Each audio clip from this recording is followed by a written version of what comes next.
Welcome to the Garden Show. Today our program is going to be threefold.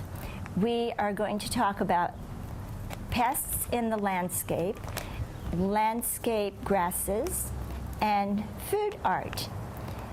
But we're going to start out with Holly Dickman, who's going to talk about pests in the garden or the yard.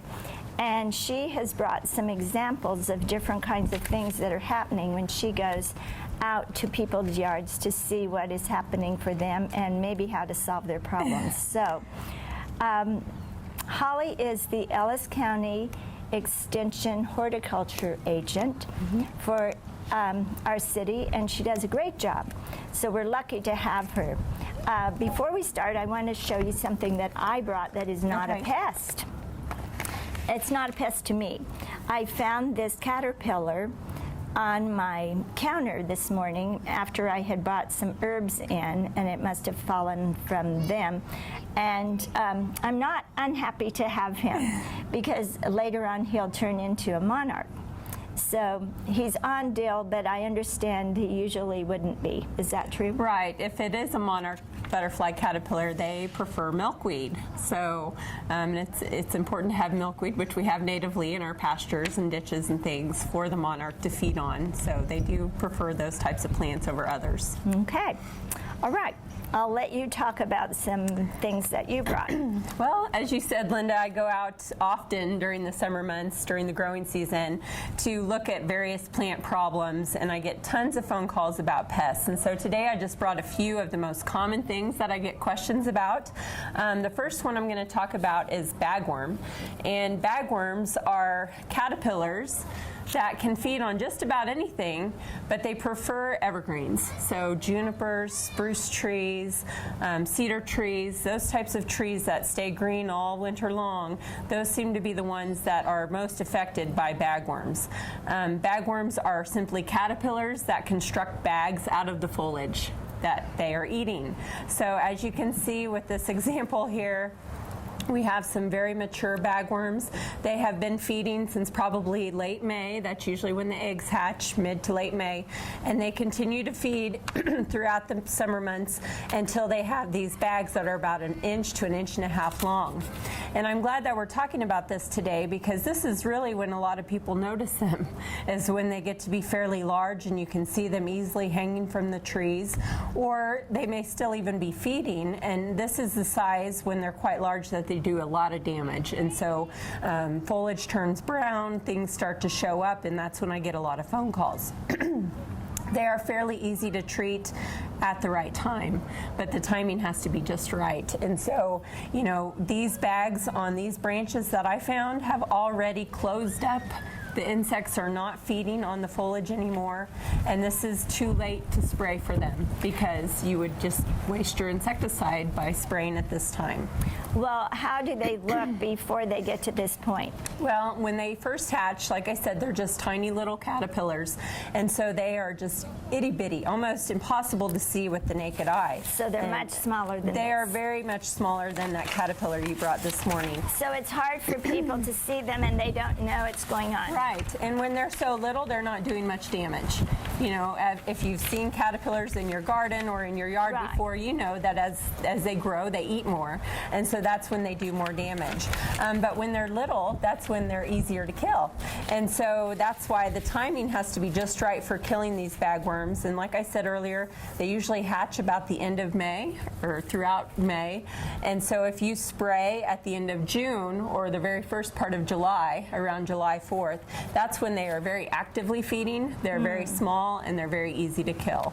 And so at that time, you can use a number of different insecticides that are labeled for caterpillars, or if you don't like to use insecticides, you can use products like Dipel, which is a more organic type product, or Thuricide.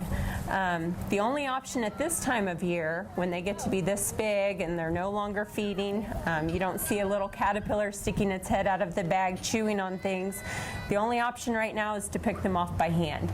And so it's a lot of work if you have a lot of bagworms on a large tree, but that is a viable option and one that you might consider because if you let these go until next year, come May, these little bags are full of eggs and they will begin to hatch. And you can have upwards of 1,000 to 3,000 eggs per bag. Oh, that is overwhelming.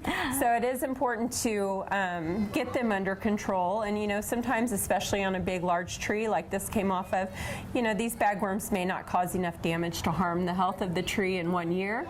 But if they are left undealt with for years, then they can kill the tree. Of course. So. Well, that would be an awesome task. If you had a very large tree, you'd have to get a ladder and be up there, and you could envision being there till kingdom come. Right, but if you are truly, you know, someone that does not like to use any sort of spray or just, you know, don't want to do that sort of thing, that's an option, is to just hand pick them. And they do hide on the inside of the tree and the outside, so they're all throughout that foliage. Wow. But if you're spraying now, it's just the same as not spraying. Right. I would encourage people, if they have bagworms, go out and check your trees. You know, we are towards the end of July into August here, and so these bags are, for the most part, closed. There may be some that are still feeding, but for the most part, they have closed up that bag. They're done for the year. And so you want to make sure that you don't go out and spray at this time, because for one, those caterpillars are very protected by this bag. The insecticide won't hit them. They're not actively feeding, so they won't consume any of it, and they just will not be affected by the insecticide. So going and spraying at this time of year would be a waste of time and money and chemical. So the answer right now is to just pick them off. Right. Or wait till next spring and spray in June. And that would work too. Okay. Yep. Well, if I had a lot of trees, I would opt to do that. A comparison I can think of is if you have lots of weeds in your lawn. Sometimes if you spray certain things, it will kill your grass too, but it's an awesome task to pull all those weeds or dig them out. So it's kind of the same thing. Consider what your expectations are and what your ability to do all that maintenance is, I guess. Yes. Okay. Okay, so another one that I get a lot of phone calls about this time of year is spider mites. And spider mites are technically not an insect, they're a mite. And so they are a pest that can attack just about any plant, and they tend to be an issue on, especially on some of our ornamental flowers and shrubs. So things like marigolds, salvia, burning bushes are very notorious for having spider mite problems, but they can also be a big pest in the garden. So your cucumbers, your tomato plants, just about anything spider mites will attack. Would hollyhocks get them? Yes. Because I wonder if my hollyhocks have gotten them. Their leaves were very, very unsightly. Yeah. Well, like I said, they can attack just about anything, and spider mites thrive on hot, dry weather, and so we certainly have had that in the area, and it's usually this time of year that they are showing their worst damage. I have an example of a poor plant that was at my house, and it is a prime example of spider mite damage. A lot of times the spider mites are so tiny they're very hard to see with the naked eye, but if you flip over a leaf, this is so infested that you can't see them with the naked eye, but a lot of times they'll have a real dusty kind of a look to them. And sometimes if it's really bad, you can see fine webbing along the veins. I see something that looks like little powders. Yes. Specks. And on the top sides of the leaves, they get kind of a speckled or dusty look to them. And if it gets really severe, they'll start to turn kind of a bronzy brown and just dry up.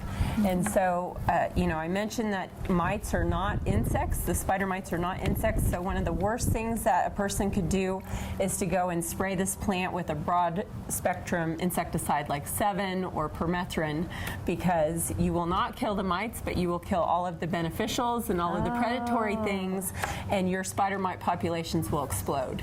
And so sometimes I deal with this with people in their vegetable gardens with tomato plants. They have a spider mite infestation. They go out and they spray 7, or they dust everything with 7, and then the next few days their spider mite populations just explode, and they wonder what happened. Because whatever would be sort of controlling them would be eradicated. Yeah. The insecticides are taking care of all those beneficial insects that might be helping to control this. Insecticides, like I said, don't oftentimes work, so what we recommend for spider mites is that if it's real early in the infestation, if you catch it real early, just a strong blast of water from your garden hose will work. If not, then you need to use an insecticidal soap or horticultural oil. Okay. Okay, and finally, we're going to talk about grasshoppers. Grasshoppers are a very destructive pest of many things in our yard and our gardens, and I have a few examples out of my garden here. You know, there are many different varieties of grasshoppers, and they are destructive. They will chew on just about anything from trees to shrubs to flowers to vegetables. It does not matter. Once again, insecticides are effective on grasshoppers, but it is a lot easier to kill them when they are small or in the nymph stage. And so these grasshoppers that I have with me are all nymphs. They're not adults. When they get wings, when they get large and hard-bodied, they're almost impossible to kill with insecticides. Yes. So you need to try and get on top of them early. Or in my case, I don't like to spray a lot, so I just am going to let them go. And I guess if they eat my garden, they eat my garden. But you know, they are a pest that is very destructive. There are many different varieties of grasshoppers, and I have, out of my garden, I think I have 4 different ones here. So Yes, they're different colors. They're all and different they're different kinds. sizes and all that sort of thing. So if you find them, you can certainly squish them or use a broad spectrum insecticide. A lot of times will work if the insects are small. Sometimes people will spray and then they'll go back out the next day or two and they'll think that their insecticide has failed, but really that's not the case at all. They just had more grasshoppers move in. So when they move back in after you kill the ones that are there. All right.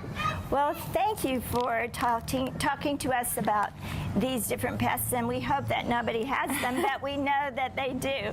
So your expertise about how to get rid of them is helpful. So we're going to take a break now, and when we come back, we'll be with JoAnn Schroller, who will talk to us about landscaping grasses.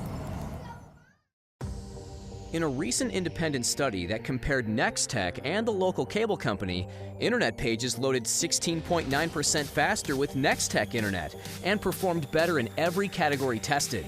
Leave your slow internet behind. Switch to Nex-Tech and we'll give you a month free just to try it. Plus, mention this ad and the code BESTPRICE and we'll give you a great discount too. Certain restrictions apply. Switch to Nex-Tech internet, proven to be the fastest. Here we are in Hays, Kansas at the Sunrise Park at the ornamental grass display. And this morning's guest is JoAnn Schroller, who is the city horticulturalist for the city of Hays. And welcome to the Garden Show. Thank you, Linda. We're standing here very peacefully we can hear the grass rustle in the wind, and this is something you know very much about. Yes. Would you give us some background about how this came to be? Sure. As most gardeners do during the winter, you sit and you look through books and magazines and you dream about what you want to do the following season. And I was doing that one year and looking through an ornamental grass book, and I saw a small picture of a grass display. And I thought, I can do that. So I got out paper and I just drew a design, and it just came to life for me. Well, it did indeed. And how did you find, did the city have some space that they were allowing you to use? I really drew the design first, and then I went looking for an area that had plenty of sunshine. Because grasses like full sun. And I just asked Jeff Boyle, who's the parks director, if he minded if I did a garden here at the Sunrise Park, and he was happy to oblige. Well, I bet he was. And when was this garden begun? In 2005, I contacted Jean Gleichner, who is a fellow master gardener, but she's Dr. Jean Gleichner. She is the home horticulture professor at Fort Hays State. She teaches many other things, but that's one of her classes. And asked her if maybe her class would like to be involved in this. And they raised some money, and from the Optimist Club also gave money, and they purchased the signage here. I actually did most of the planning along with some of the Parks Department personnel. And did the Master Gardeners help in the beginning? They did. They helped with the weeding the first year, because when the first year everything was brand new, everything was very small. But since this has been here, I think 10 years now, it has reached its maturity, and the grasses are really in their glory now. Well, are they ever? If you had a favorite grass in the whole display, what would it be? Well, one of my favorites, I have many, but is this grass right here. It's called love grass, and the name of it is wind dancer. And the reason I love it so much is the blooms on the top. It's almost the flowering top is very airy, and it's just so delicate, but it's a tough grass. It's a very warm season grass, so it likes the ground nice and warm before it even comes up. So it's a little later than other grasses, but it's become one of my favorites. Well, it's loving it right here in this part of the season because it's very warm. And it reminds me a bit of a garden plant called baby's breath if you were doing flowers. So it's the baby's breath of the grasses. Tell us some other, I'm particularly interested in Karl Forster, and I kind of like it because it's kind of tall and stays in its own place. So right behind us here is Karl Forster. It has the nice wheat color bloom on it. It's very upright, so it doesn't flop over. So if you're looking for something tidy in a garden, that would be it. I like that. There are also some naturalized grasses that we have out in the field. At the end here is big blue stem. I also have little blue stem. I think there's at least 20 different varieties planted in this area. It's a good tool for the public to use if they want grasses in their yards. Yes, and I think that it's a kind of a hidden secret because I'm not sure that very many people know that it's here. And I like the fact that it's been here for a long time, so you can come here to see how the test of time has worked for them. So let's go to another part of the garden and see some different grasses.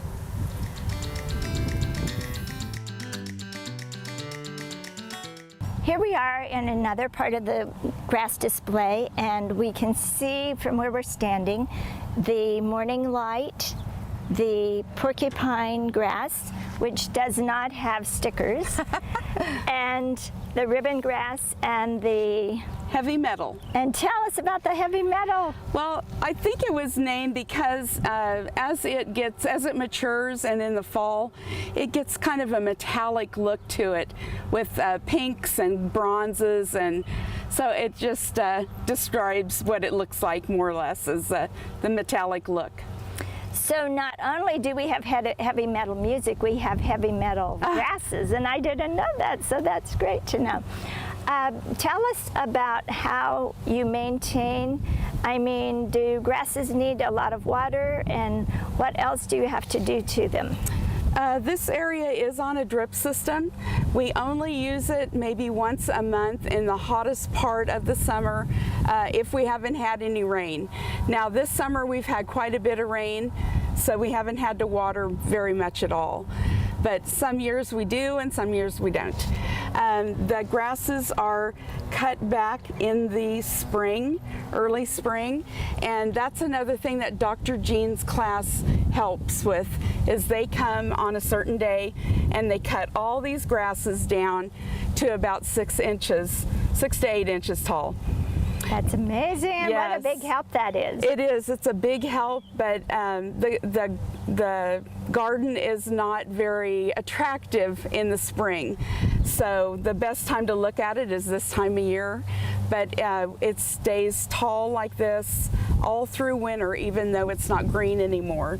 People can still come and say, "Oh, that's how tall this gets. The heavy metal gets this tall, and it will still be that tall even though it's brown and in the winter." People can still tell if it will fit in their yard. And I like the fact that this garden is here because people from the Hayes community or any community can come to Hayes and look at this to see what kinds of grasses might work in their landscape. And it's always available and there for them.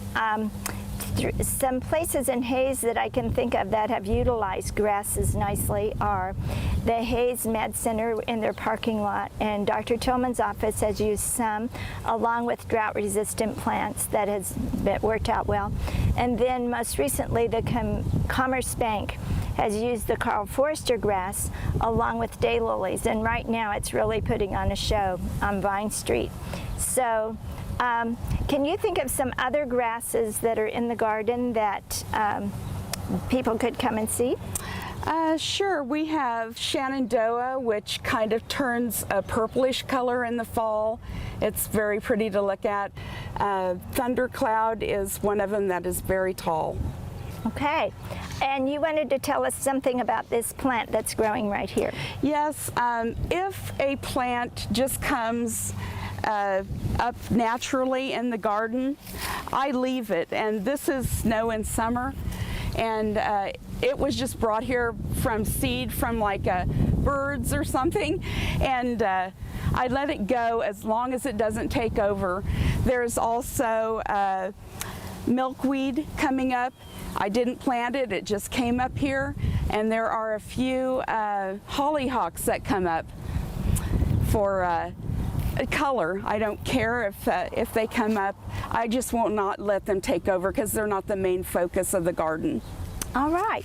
Well, thank you, JoAnn, for being the guest today about the ornamental grasses. We've learned a lot, at least I have, and I hope that we have made people in the community aware of where it is at Sunrise Park to come and be able to see the grasses in their glory right now and to decide what they would like to incorporate in their lawn. So stay with us as we go to learn about doing some food art. Attention professional and amateur photographers. Your work could be seen by thousands on the cover of the Nex-Tech directory. Plus, you can walk away with $300. Nex-Tech is hosting a cover photo contest for the upcoming issue of the Nex-Tech directory. The contest starts June 1st, with August 31st being the final day for photos to be submitted. After you get the perfect shot, upload your photo entry and read contest guidelines at nex-tech.com/coverphoto. Now get out there and good luck. Well, we're back in my yard and we have some food art prepared for you today. And I'd like to introduce my guest. Her name is Maria Hallam, and she is a gardener. And what do you like to do in the garden? I like to pull weeds. I like to pull like other stuff, like I don't know what else, but Do you pick sometimes the garden produce? yeah. Have you picked a cucumber before? No. No? And what about some zucchini? What do Possibly, you pick? yeah. Yes? Okay. Well, and I learned about you because you came to Garden Club with your grandma. And you served us so well, and I thought, what a guest she would be. And why do people make food art like this? Because it's fun, and other people probably sometimes don't have the time just making all this stuff. How we did it, sometimes they just get a cucumber or something single. You're right. So tell us about your favorite snack.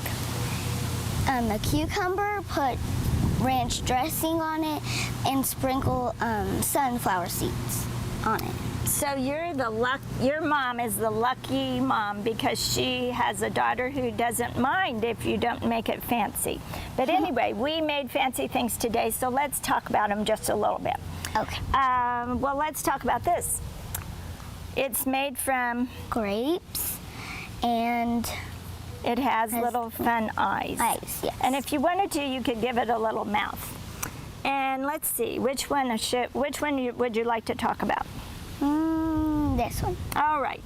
This one is, I needed to have a cookie cutter to cut the bread, but I didn't. So I made this. It's a which little is bird. A little bird. And the little bird lost his beak when we came outside, so it's beakless, poor thing. But the pretzels are supposed to be looking like A branch. and these branches. are supposed to look like the, Tree part. yes. Uh-oh. Ah! And it's getting very windy. Windy, yeah. And this is the, Sun. okay. And another thing that we could talk about are these. Now this is not too hard to make because why? All it's made out of cucumbers, 1 tomato, a little pieces of carrots and celery, and then Parsley. leaves. Parsley. So that one would be very easy for you to take and dip with your ranch dressing that you like. Yeah. And we could even put some ranch dressing on there and sprinkle your sunflower seeds. So that Yeah. would be a fairly easy one. This one was harder to make. This one is a, Fish. Oh, it's upside down. is it? Yeah. Okay. Well, we'll see. Okay. Maybe. I think it goes like this, because this is supposed to look Yeah. like the bottom Yeah, of it the is. ocean. You're right. And okay, and then now our bubbles went awry, but it's part of being outside and being in the wind. Oh, one of the hard ones. One of the hard ones that I tried to make was this. It's And a scooter. It's a scooter, but it's hard to keep it together because The pretzel's it's too heavy. string cheese, and you were supposed to dip a little hole and make the pretzel go in there. Yeah. And it doesn't want to stay up very well. You're putting it in with cream cheese, and hold that there for just a minute. Okay, so you have, oh, it's staying. And we have zucchini wheels and tomato little hubcaps. Yeah. Yep. And Okay. then there's a little headlight. A headlight. Okay, we'll see how long that stays. Stays, Not yeah. very probably. Oh, let's scoot it over here. That will be even more tricky. All right. It went. We're going to demonstrate how to make a ladybug, so we're going to have to get right with it. Okay. All right, first we need what? A tomato to cut. But we need what first? Crackers. Crackers. And now we have to quickly put on the cream cheese spread. Sorry. Okay. All right. And now we're going to cut a small tomato into how many parts? Fourths. Fourths. Okay. So there's 2. I'll let you start putting yours on.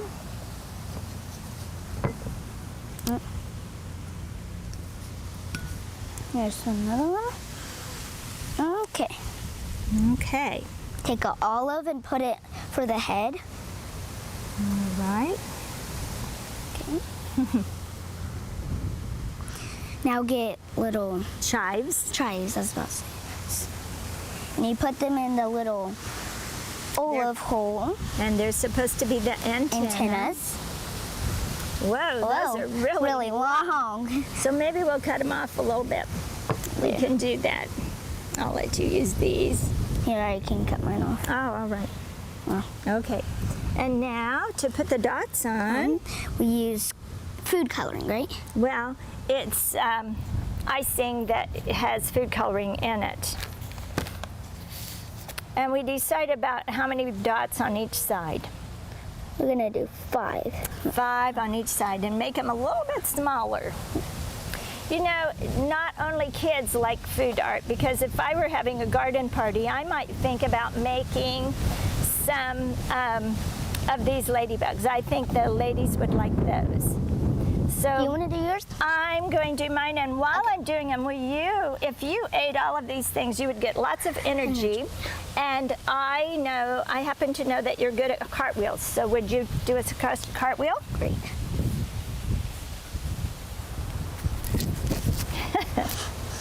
All right. We hope you've enjoyed the food art that we have presented for you today. And are you ready? Yeah. All right. Thank you for watching The Garden Show.